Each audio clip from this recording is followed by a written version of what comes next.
Talk show.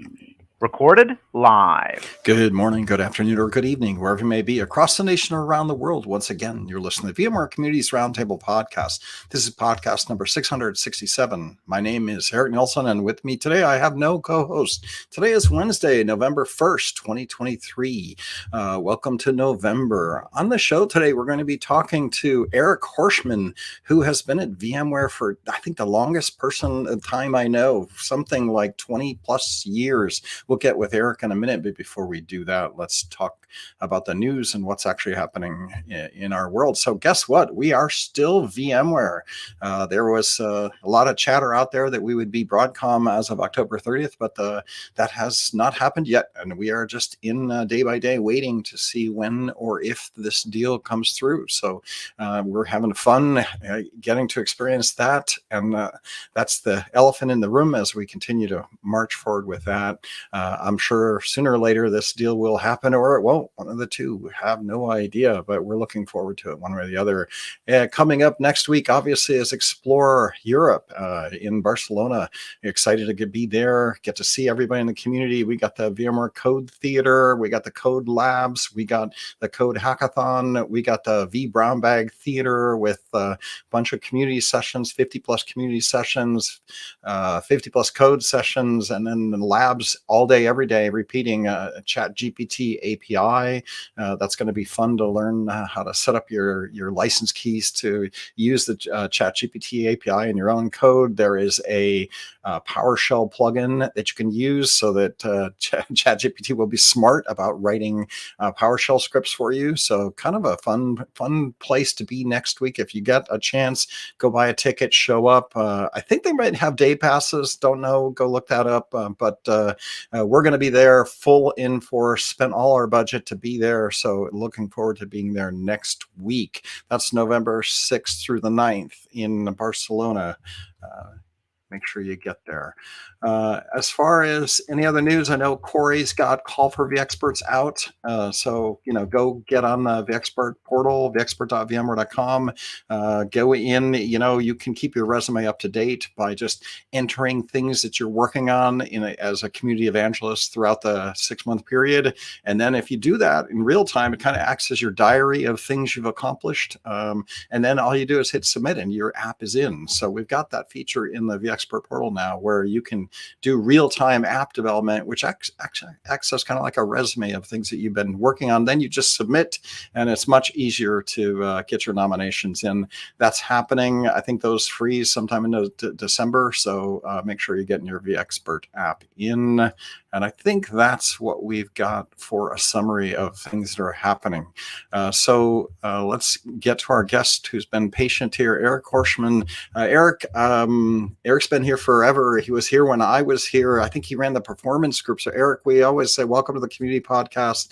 Why don't you do a little bit of how long you've been here? What have you worked on? And what are you working on today? And then we'll get into the topic, which is, I think we're going to talk a little bit about Azure and the products that we've got running in Azure these days and talk about some of the new features. So Eric, welcome to the show. Oh, thanks, Eric. Yeah, I have been around VMware a very long time. I'm not sure where I am on the seniority list, but it's single digits. And I'm going to be coming up to my 24th anniversary in 2 weeks. So, 24. So when I joined, VMware had one product. It was called VMware, and it is what became VMware Workstation.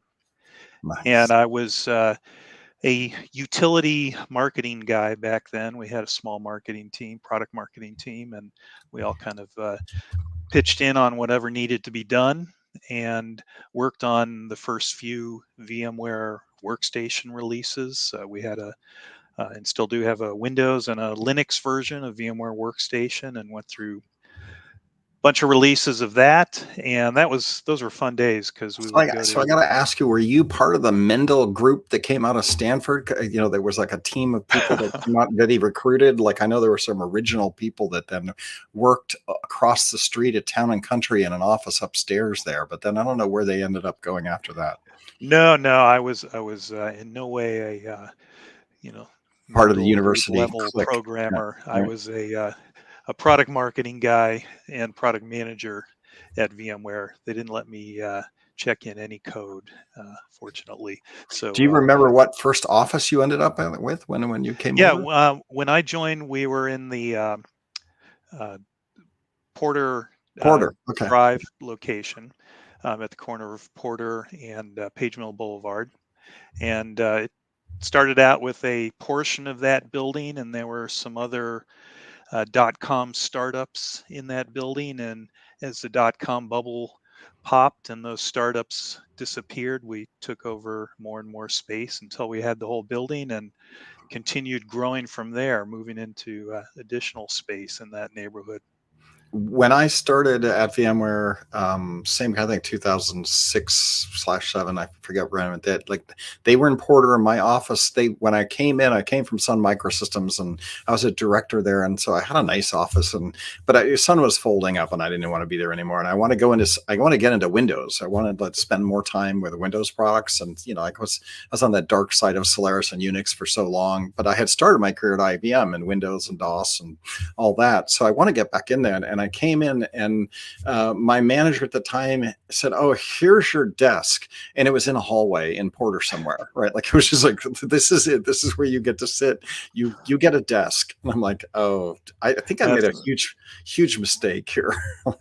That sounds familiar. There was Yeah. a real space shortage going on, and that was kind of a funny building. The roof would leak from time to time. You'd come into the office and find your desk covered with a big puddle of water. Everyone is crammed into a bullpen type arrangement Right. Yep. in different Yep. rooms. I remember thinking that place was like Harry Potter, because it had upstairs where Diane Green used to be upstairs. There was like a back hallway that went down these creaky little steps down into the underbelly and it was just like they had a lot of weird wood staircases and wood hallways that creaked as you walk through it. And I just remember thinking it was like a Harry Potter castle office. Yeah, it was not an ADA compliant building Facility. Yeah, in yeah, any that's right. way. Yeah, those were the days. So then, yeah. So what did so you worked on product marketing and product management, and then you got to see, for me, the big transition was when we got ESX in there, right? Like, and then ESX Yeah. came out, and that was like big. 2001, when the first versions came out. I had, after working on some of the VMware Workstation releases, we were starting to spin up our first server products, and I was moved into product management for GSX Server, and that was basically an extension of Workstation. If you can think of VMware Workstation with a web browser management interface connected to it, the ability to run more virtual machines simultaneously, support for server hardware to a limited extent, but it was really Workstation on steroids, and that became the first server product that VMware came out with. It was hosted virtualization, that is, it ran on top of a Windows or a Linux host operating system. And a little bit after we came out with the first version of GSX Server, we came out with the first versions of ESX Server, and that was a completely different animal. That was a Type 1 hypervisor, no host operating system. Yeah, Linux kernel of some kind, hacked kernel. Yeah, small Linux kernel sitting alongside the hypervisor, and it had much more promise than the hosted technology we were using. Although it was a rocky road to get ESX Server running stably for customers. Took a few point releases before it really got up and running, and once it hit its stride, it just blew away GSX Server in terms of performance and scale and capability.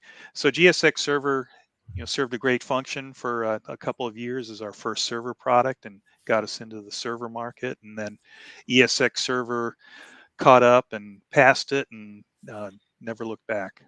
Yeah, Graham on chat asks, was GSX, ESX different dev teams? My guess would have been probably, but I'm sure they mixed it up, right? Like, There was some crossover, but yeah.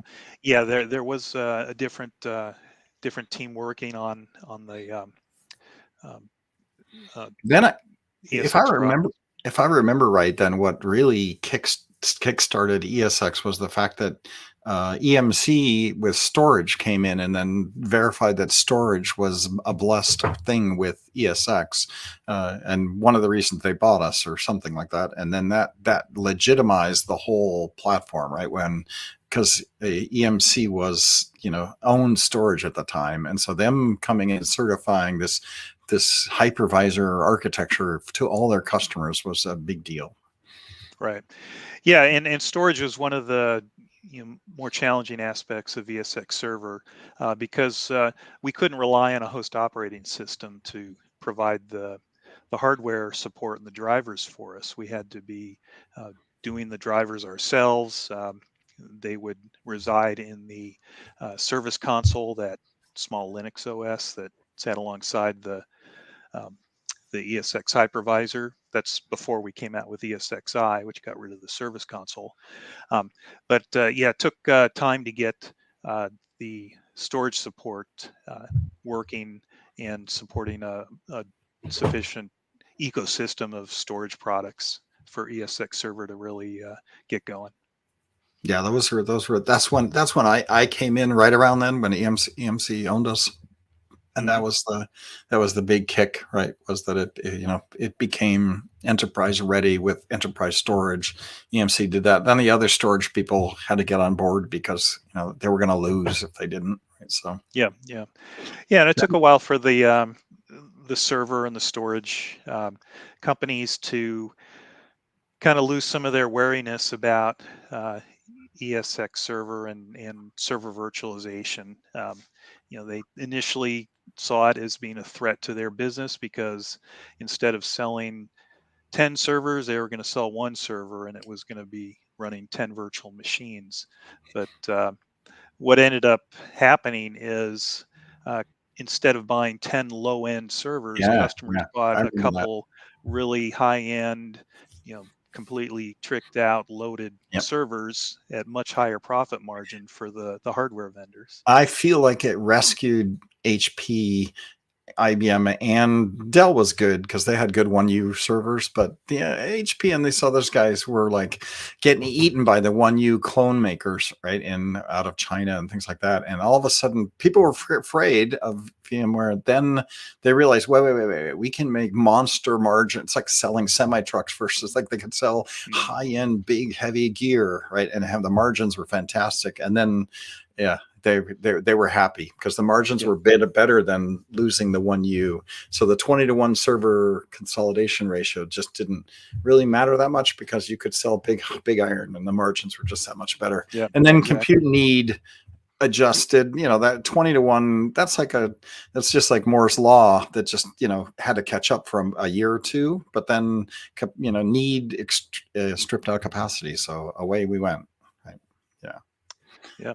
Mm-hmm. Then you were part of, if I remember right, you were part of the performance team for a while back in the days when Hyper-V showed up, right? And well, the wars, we did have there is a performance team. I wasn't on the performance team, but I worked closely with them because I was on our competitive team. So that was right. That's right. Yeah. So it didn't take long for competition to pop up in server virtualization. So there was Zen and Zen Source, and then there's Microsoft with Hyper-V, and then KVM came along.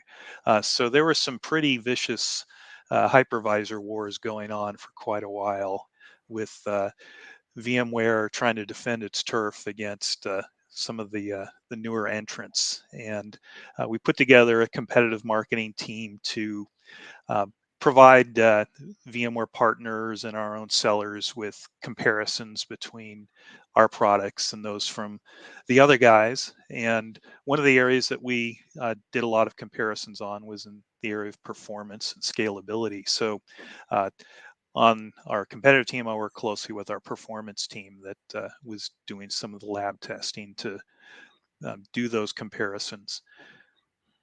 And Yeah. I did competition for a long time. And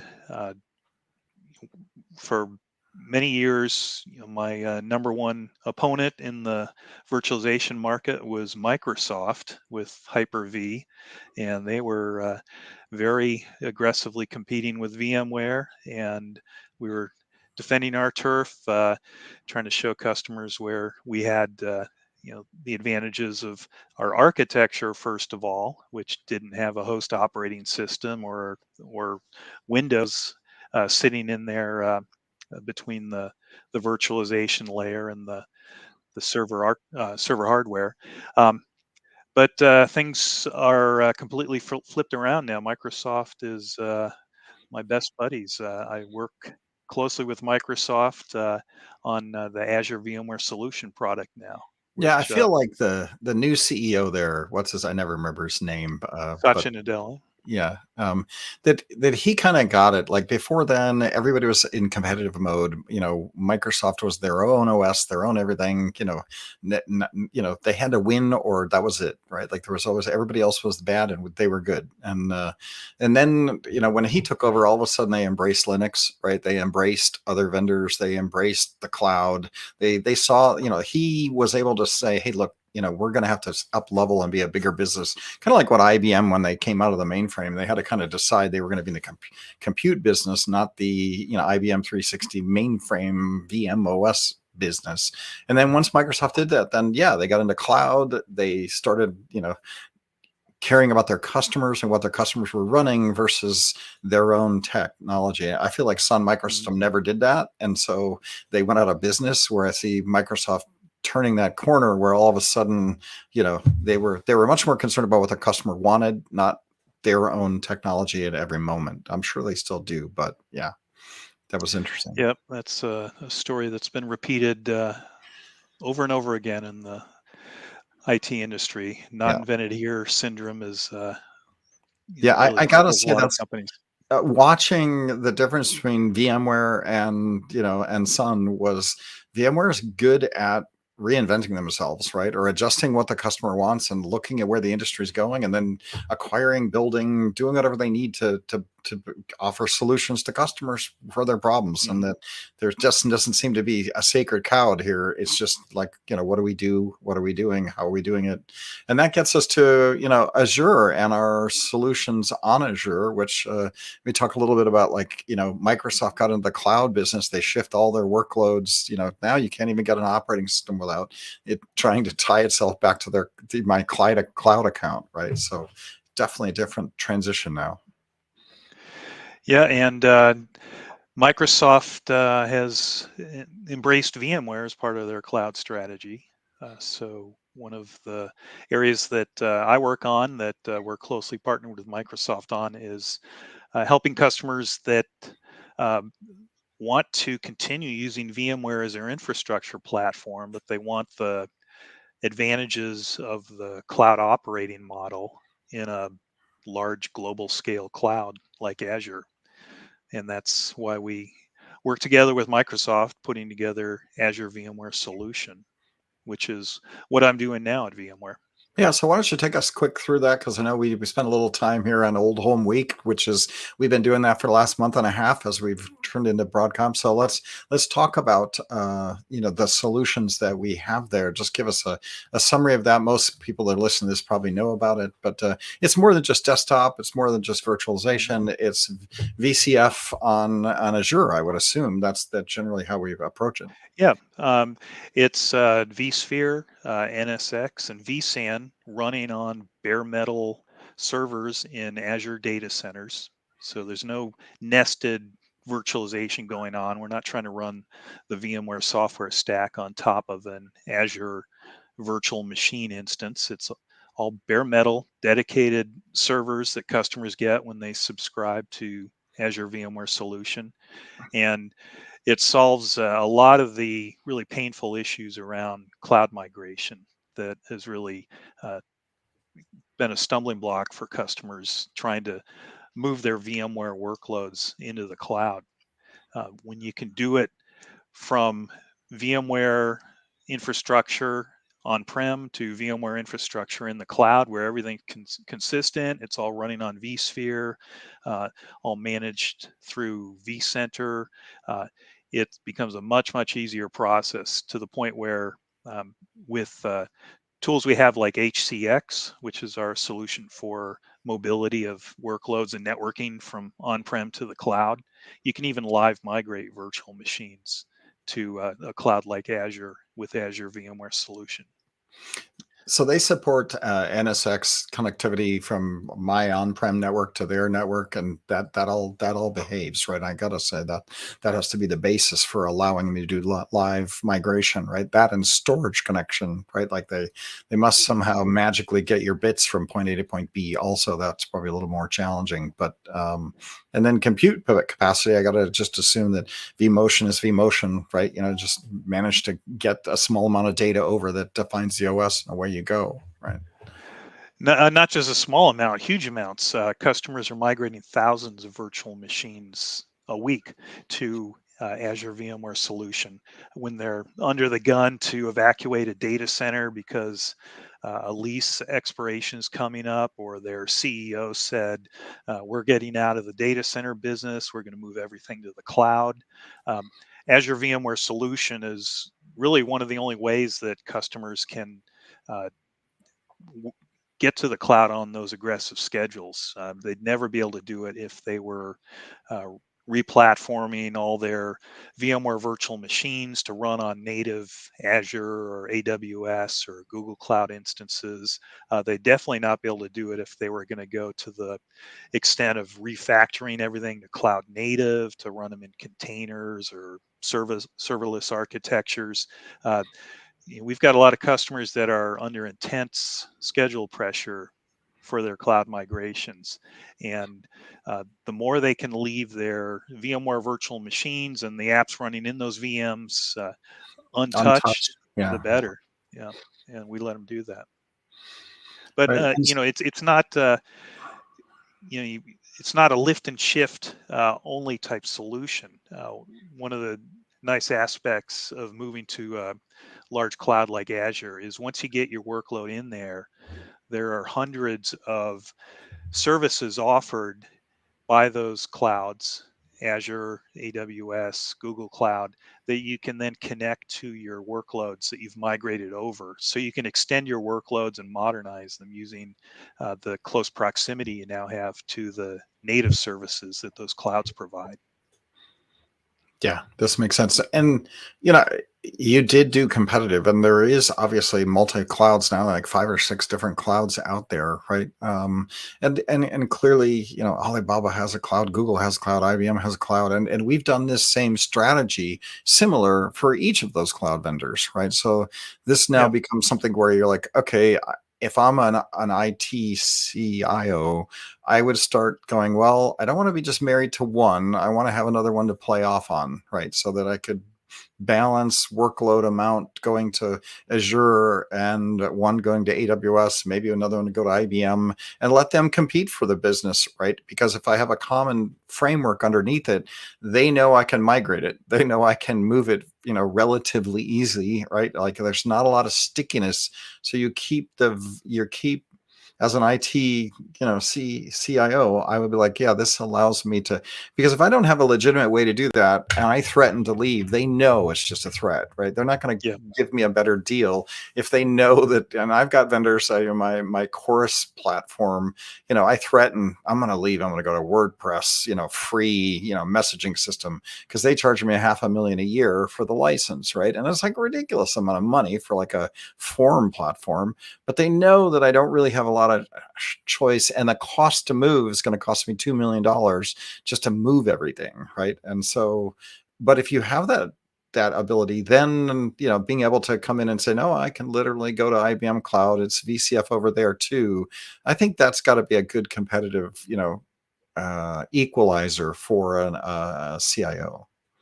Yeah, that freedom from lock-in and portability across clouds is there with the VMware cloud solutions. So because everything remains in a VMware virtual machine, and we've got that mobility between the clouds that HCX provides, a CIO, if they decide that they no longer like Cloud B and they want to move to Cloud C, they can do that very readily with the VMware Cloud architecture that we've got. It's a value proposition that's important to customers. You won't hear us talking about it a lot because it doesn't necessarily make our hyperscaler partners happy Happy, right, yeah, to, sure. to bring that up, but it's definitely a consideration for the CIOs that are making a cloud migration decision. It's a lot easier for them if they're not going to be locking themselves in permanently to a single cloud. Yeah, that yeah, completely makes sense. And I know that you produced a blog article. It was on blogs.vmware.com/cloud, and you can go search for Eric Horschman, Horschman, and you can look at it. But this blog article is just pointing out the fact that you had a lot of sessions at Vegas, right? So we haven't talked about Explore Barcelona, but I would assume that you might be going there, and that Microsoft might be also doing sessions on Azure as well. So how much is that? Are you going? And then also, is Microsoft also present? Clearly, the blog article shows that they were present at Vegas. How's that playing out for Microsoft? Obviously, Microsoft is your partner now. You mentioned that. So what's up with Barcelona? Microsoft is a global diamond sponsor of VMware Explore Barcelona. So they're going to have just as big a presence there as they had in Las Vegas. We've got a schedule of multiple sessions covering Azure VMware Solution and also other products that are part of the VMware and Microsoft partnership. Things like VMware Horizon Cloud on Azure, Azure Spring Apps Enterprise, our modern application development platform that is available on Azure as a native Azure service and tightly integrated with Azure. So big presence there. Microsoft will be showing those products in Azure VMware Solution in their booth. We're going to be showing them in our booth at Explore. We're doing multiple breakout sessions, hands-on labs. We've got some deep dive sessions being delivered by Microsoft's Azure VMware Solution field experts and product managers going on in Barcelona. So a lot happening around AVS, and it really shows how committed Microsoft is to the partnership with VMware to get VMware infrastructure platforms on the Azure cloud, and they've done a great job with it, and customers have really received it well.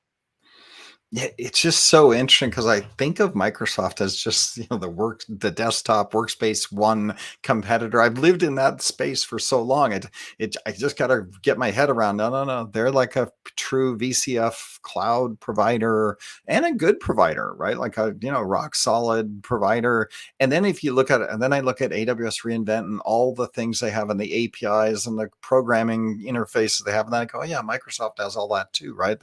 I'm sure they have an ecosystem of developers that are much stronger than even what AWS brings to the table, because Microsoft has compilers. They've got Visual Studio. They got a million applications out there. So do they start like building in connections between the compute infrastructure that we provide and then all of their application development frameworks that they offer their cloud providers as well? I know I get exposed to that on the AWS side, but I just haven't been exposed to that on the Microsoft side. Yeah, there's some really strong programmatic interfaces between AVS and the Microsoft side. Things like Azure Resource Manager templates can be used to automate actions on the AVS platform. It's integrated with PowerShell. I was going to say they invented PowerShell, so I suppose they Yeah. support that well, right? They've got strong API support in the Azure API for AVS actions. So a lot of automation can be built from the Azure side, reaching into the hosts and virtual machines on the Azure VMware Solution side that are running that VMware technology. So Microsoft is investing a lot into deep integrations between AVS and their Azure cloud. Interesting. I got more questions because this is a fun topic. I could go on for days, right? Picking your brain on this. Have you ever been to an Azure data center? Like, have you ever got to peek behind any of that? I have not, and I don't know anybody that has. Those are very, Okay, very right. tightly controlled locations. You hear these stories of them like having semi trucks of servers coming in all racked up and ready to go, and they have forklifts that come in and go to the trucks on the side and lift them off and then just drive them in, set them down, bolt them, plug them in, and they're up in the afternoon, right? And they're like, and you hear these stories, and I have never been to one, but it's just like a fascinating, and they're getting like 3 semi trucks a day through expanding cloud infrastructure, which is just I want to find someone that's seen it, right? Because I haven't. Yeah, the scale is just unbelievable that they operate at. And one of the nice things related to that's new coming up this month with Azure VMware Solution is up until now when Microsoft deployed AVS hosts in their Azure data centers. They'd been doing it on some servers that they purchased through Dell. So it was Dell hardware running in AVS data centers. They've got a new server model coming out this month for AVS called the AV64 node. And that is based on what they call their fleet hardware, which is the custom built servers that Microsoft purchases by the thousands for their Azure data centers. So they'll be putting AVS on that fleet hardware, which means that unlocks a lot of rapid scaling for AVS. Microsoft doesn't need to make special purchases of Dell hardware. They can right. put AVS on their thousands of fleet Yep. servers that Fleet they're machine. That was one of the questions I was going to ask you as well, which is like, what hardware are they actually using? Like, do Dell and HP and these guys feel completely threatened by this? Because I would assume, like Google, eventually you start building your own hardware. You can go buy CPUs from Intel and put them on stuff, and it's not that hard to make motherboards, right? So, like, they're such a big scale that they would hire engineers and start building their own servers, right? And then custom hardware. So they call that the fleet hardware. Is that like a industry term now that we're going to start hearing? Seems to be. Yeah, I'm been new to this world of the hyperscaler clouds, since about 3 years ago. But that's the term that gets bounced around for the custom-made servers that are used at If large I go scale to in those data Azure, can I say no? I want to be on Dell because I'm migrating workloads off of Dell, and I want to make sure that I have 100% compatibility across the. It makes me nervous. Everything is a little bit of a dependency. Well, there are multiple node types available for Azure VMware Solution.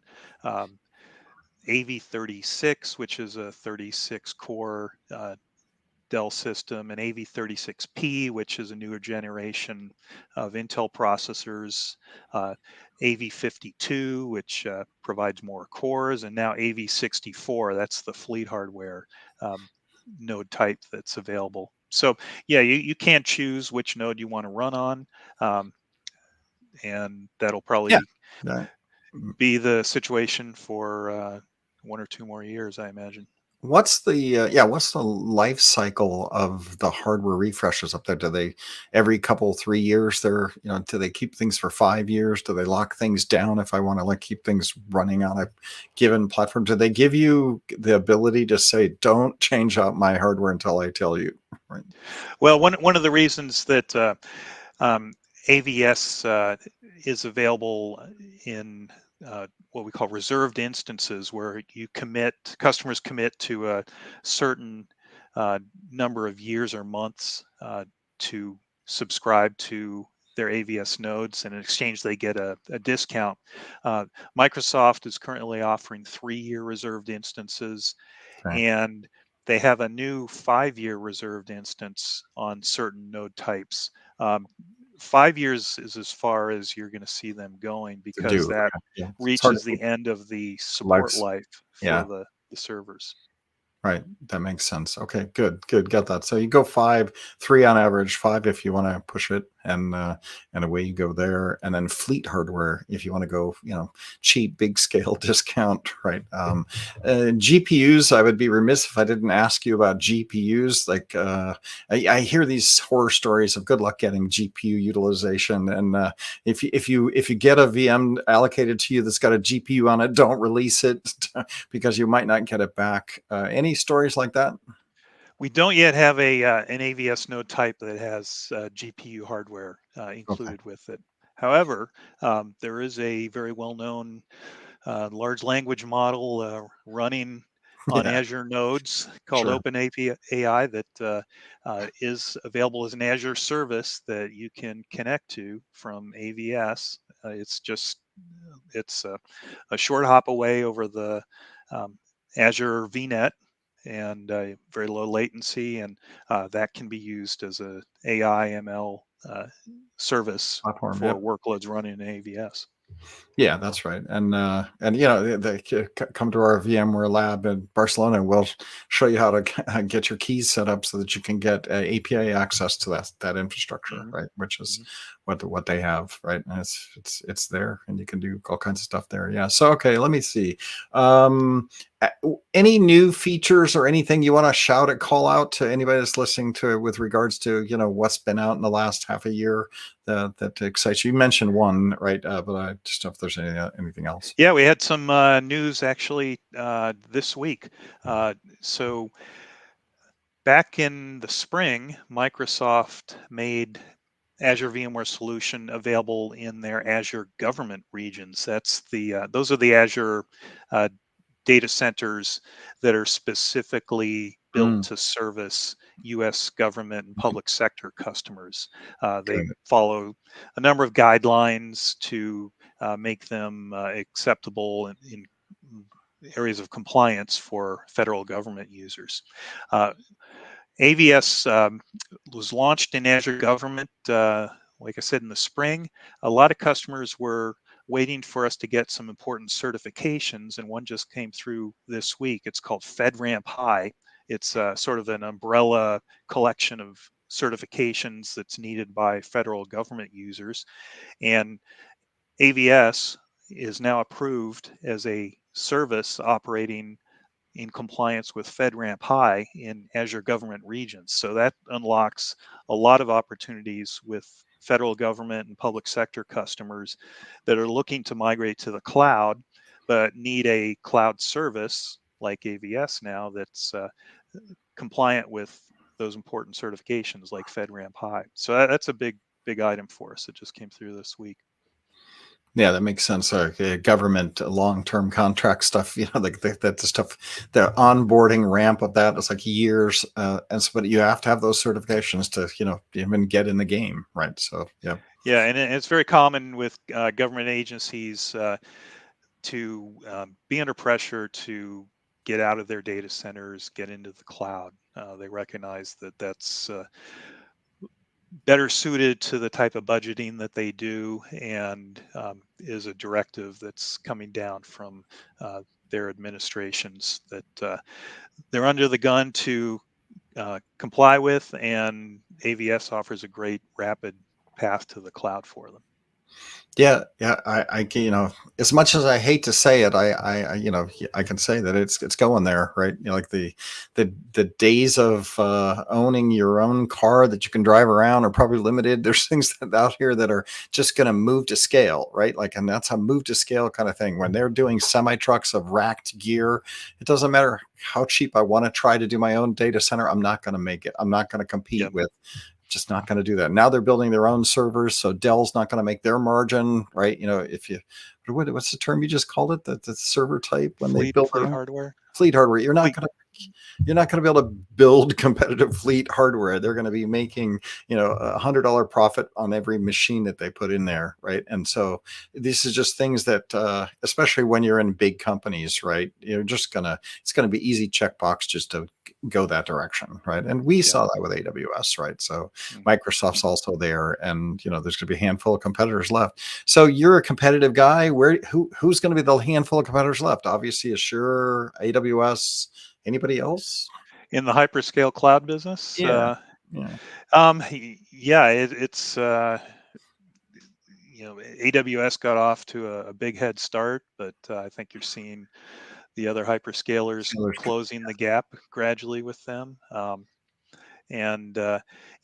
think you're going to see some of the other hyperscalers specializing in certain aspects, or they might have certain licensing policies that they use to attract customers.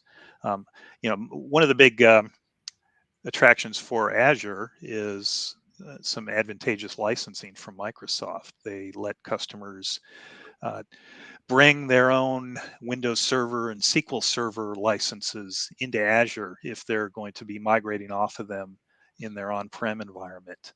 And that's a big attraction to customers that are heavy Microsoft users. Yeah, I've seen that connection even on the small scale where, I have a Microsoft Cloud account, right? And, use it for Visual Studio and being able to write code and that kind of stuff. And and all of a sudden, they're like offering me, oh, here, Eric, have a cloud, here, have some VMs too. And it's super easy, non-intrusive, uses my already Microsoft account to just give me cloud account, right? Next, I have service on Azure. I got to be careful because I got to make sure I'm not just wasting my money. But I would say that they have the tie-in to these licensed products, and they've made it very easy to all of a sudden have cloud services running, right? And to such a point where I'm like, oh, okay, I should probably put this on my budget for my wife. Going like, okay, I'm gonna now spend $500 or $1,000 a year just on Microsoft cloud services because it's such an integrated experience now, right? That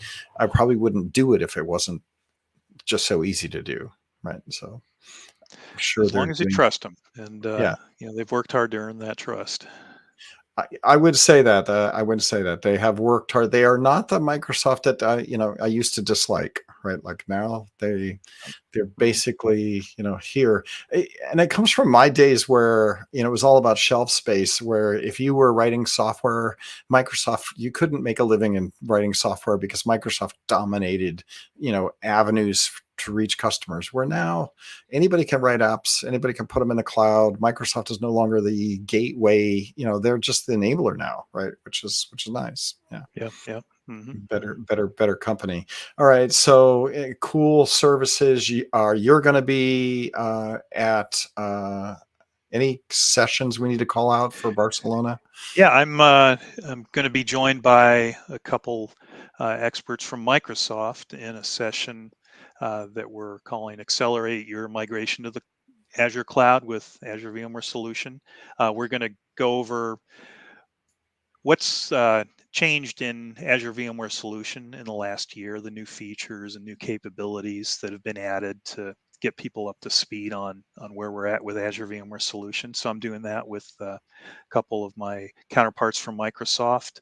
I'll be around the expo where we're showing Azure VMware Solution in the VMware and the Microsoft booths, and a lot of customer meetings scheduled with customers and partners that are working with VMware and Microsoft on Azure VMware Solution. So it's going to be a busy week.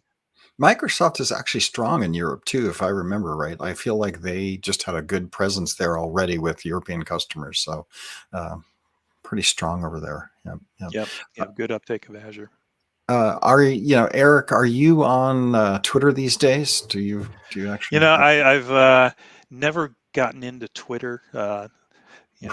Okay. I work with So Microsoft, so I'm a LinkedIn guy. LinkedIn, yeah, there you go. Right. Well, they're doing well on LinkedIn too, right? Like, so LinkedIn is, if you got Elon Musk going crazy and calling it X and renaming itself, like pretty soon everybody's like, I'm like, yeah, just put stuff on LinkedIn, right? Because like I don't think they're going to change their name, and they're there, and it's good for your career, and you can go do your posts on LinkedIn too. So yeah, I got to say that. So people can find you on LinkedIn. You do blog on the on the blog. Yeah, I on, think on it's the VMware Cloud blog Cloud site, blog. Yep. and I post updates to LinkedIn. So if you go look at E. Horschman on LinkedIn, you'll find a lot of news on what's been happening with Azure VMware Solution. Um, and then, Nice. yeah, we do have a presence on Twitter/X that our social media team helps me on. Go place with good. Yeah. All right. And I gotta ask, because we're gonna get at the top of the hour. One of the things is I always ask guests, like, so what excites you going forward? Like, what do you think is gonna happen in either compute or in cloud or in Azure or whatever? Obviously people have been talking about AI and ML, AI, ML, and Chat GPT and all that stuff. But what in the computer science world space has you excited? Yeah, AI is really a huge force that's coming at everybody in the IT industry, and I'm just wondering, how I can apply it to the work I do, which is uh, getting the word out on the product that I represent and communicating its value proposition. There's a lot in AI that can make that happen a lot faster and at much greater volume. So I'm trying to learn my way around the AI tools and um, put them to use in my day-to-day work. And from Nice. just playing around with it, it's pretty impressive, I got to say. I think it's going to make influencer people that are doing real work more valuable, because the percentage of real people will go down, right? There's going to be a lot of AI generated content, which will, and then you'll find every once in a while real person, and then it's going to be special, right? So that's Yeah, my yeah, 2 cents, right? Like, it's actually going to probably be good for people that have personas out there, because you're going to be valuable. Right. But that's my 2 cents. I don't know. That's exciting. I like the idea that I've heard that, they're bringing more workloads back on prem, right? Like I heard that AI and ML, is splitting, workloads in the cloud and on prem now. So a little bit of that maybe has reinvigorated how many people are going to run vSphere on prem these days versus just all in yeah. the I'm cloud. I'm, So yeah. I'm really interested in following the progress of the private AI initiative that VMware is working on, and um, letting customers run some of those really impressive large language models and AI capabilities in their own data centers. Right. I think there's Right. a Right. huge opportunity for that. One last question here. And an infamous Broadcom letter. Are you gonna be, in the world of Broadcom, or do we not? Yeah, apparently Broadcom wants me to stick around, so Nice. All right. Good. I was pleased to get that. I like everyone else, we're Yeah. all Yeah. We're all uh, kind of feeling the. stressed out Yep. Yep. on Yep. what's going to happen. Yep. And then now everything is waiting. So it's one of these things. But nice to know that you're still going to be around for a little bit longer. I know that when I started, you had hair, and I had a lot more hair. So like we're just keep on going. But it's great to see you, Eric. It's great to have you around, and you and the Fusion guy, who Michael Roy is fun. He's still around. I get to see him. He's been here for a long time. It'll be interesting. I think you were around when Raghu was around too, like in the early days. Raghu, you, me, Kit Yeah, Coleman. for quite a Yeah, while, I reported to Raghu when I was in product management, and right. that When was I first came in, I was in product tech marketing and reported up through Andrea Eubanks to Ragu, right? So it was like Yep. early days of Porter, right? Which is, great to see still some of the still people around that were here early days. And so, and some of the things that are happening in Broadcom, I think they, respect some of that and are certainly focused on the core products, which is great as well. So good to know that.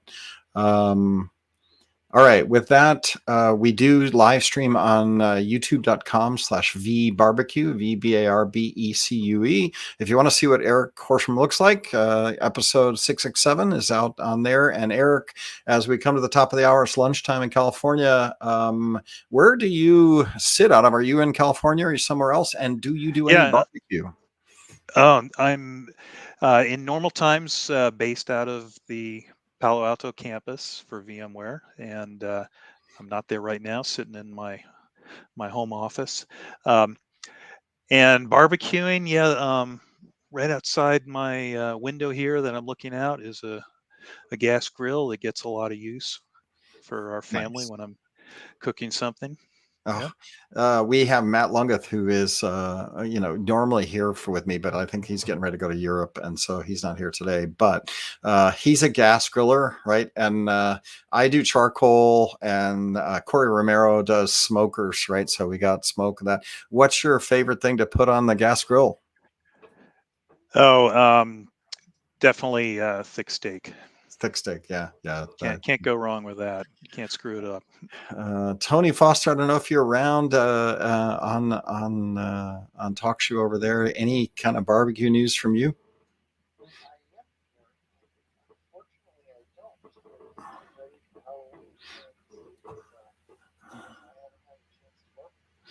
There you go. Well, yesterday we did make steak, and I would say one thing. If you make a really good mashed potatoes, a good barbecue steak with mashed potatoes and mushrooms, goes a long way. And my son made some really great mashed potatoes, and we kind of forget about mashed potatoes sometimes, right? Like we've moved into a lot of different rice pilafs and different odd things, but there's nothing like a good old mashed potato world to make a steak to taste really good. So don't forget about that. Good combination. Yeah. Eric Hirschman, thanks a lot for joining us for your lunchtime. I appreciate it. We're here every Wednesday, 12 to 1, and we'll be back again next week. Hopefully, I don't know, we'll be an Explorer. Maybe we'll miss it, but 668, 14 years of doing podcasts every Wednesday. We're here every time. Thanks a lot for being with us, Eric. Thanks, Eric. I'll look for you at Barcelona. All right. Thanks a lot, Tony. Thanks a lot, Graham. We'll be back in next week. Until then, go get some barbecue and enjoy your rest of your week.